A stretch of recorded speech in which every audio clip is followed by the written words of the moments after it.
Բարև ձեզ հարգելի գործընկերներ, քանի որ շաբաթը բավականին ակտիվ է եղել եւ խորհրդանում եւ խորհրդանից դուրս եւ 20 րոպեն չի բավարարի այդ բոլոր թեմաներին առանձին անդրադառնամ։ Մեկ թեմա կա, որի հետ կապված ամեն դեպքում կարճ կխոսեմ ու կպարզաբանեմ։ Հաշվի առնելով նաեւ որ դրա հետ կապված մեր բազմաթիվ գործընկերներ են դրա հետ կապված դիմում։ Խոսքը վերաբերում է իշխանության կողմից սպառազինության այդ մոդելների կամ նմուշների այցերին գնալու այդ հանգամանքից տարբեր պաշտոնյաներ, այդ թվում պաշտպանության նախարարը դրա մասին եւ հրապարակային եւ նաեւ ոչ հրապարակային դիմել է եւ ասել է որ հնարավորություն կա ծանոթանալու այն նմուշներին, որի մասին խոսվում է, բայց այստեղ արտառոց է այդ հանգամանքը, չէ՞, արտառոցային հանգամանքն է, որ 3-4 շաբաթ առաջ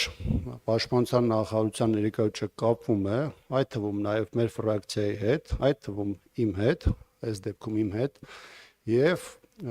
հարցնում թե արդյոք ես պատրաստ եմ ծանոթանալ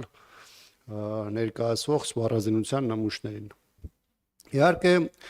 ես ներկայացնում եմ իմ մոտեցումները, այդ թվում նաև հիշեցնում, որ 6 ամիս շարունակ պաշտպանության նախարարությունը կամ այս դեպքում իշխանությունը արգելում է նաև իմ մուտքը առաջնագից եւ ասում եմ այն մոտեցումները, որի պայմաններում մենք դրան կգնանք։ Դրա շուրջ տեղի ունենում ըստ էության փոխադարձ ըմբռնում եւ որոշում ենք, որ սրա հետ կապված կոնկրետ օր, ժամկետ կդրվի եւ կայացել եմ։ Ես խոսում եմ իմ մասին, խոսում եմ մեր ֆրակցիայի մասին։ Բայց ի հեճուկս այդ փոխըմբռնման իշխանության տարբեր ներկայացուցիչներ հրապարակային, այդ թվում խորհրդանի ամբիոնից հայտարարում են, որ մենք խուսափում ենք ընդդիմությունը հավաքական առումով խուսափում է գնալու ծանոթանալու այդ նմուշներին, որովհետև դրանից հետո իրենք ասելիք չեն ունենա եւ այլն եւ այլն։ Քանի որ դրա մասին նաեւ իմ անունն է հնչել խորհրդանի ամբիոնից, որ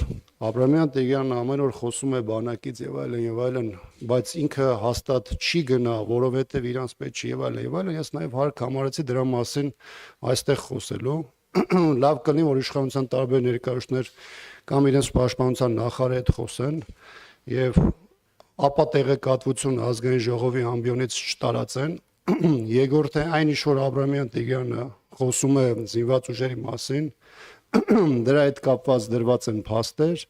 դրա հետ կապված ներկայացում են մոտեցումներ, որոնք ըստ էության իշխանության կողմից որպես կանոն չեն էլ հերքվում։ Եթե սրա հետ կապված նաև եւ զինված ուժերի հետ կապված նաև այլ մանրամասներ հետաքրքրի, նաև սիրով պատրաստ եմ արձագանքելու, բայց բոլոր այն հայտարարությունները, որոնք հնչել են, թե ընդդիմությունը խուսափում է գնալու ծանոթանալու այդ սպառազինության նմուշներին եւ այլն, ես հստակ ասում եմ, որ դրանք չեն համապատասխանում իրականությանը եւ շատ ավելի վատ է, որ պաշտպանության նախարարությունը իր ներկայացուցիչի միջոցով այս թեմայով ճշտումներ է կատարում եւ դրանից հետո իշխանությունը շարունակում է ստել։ Շնորհակալություն։ 24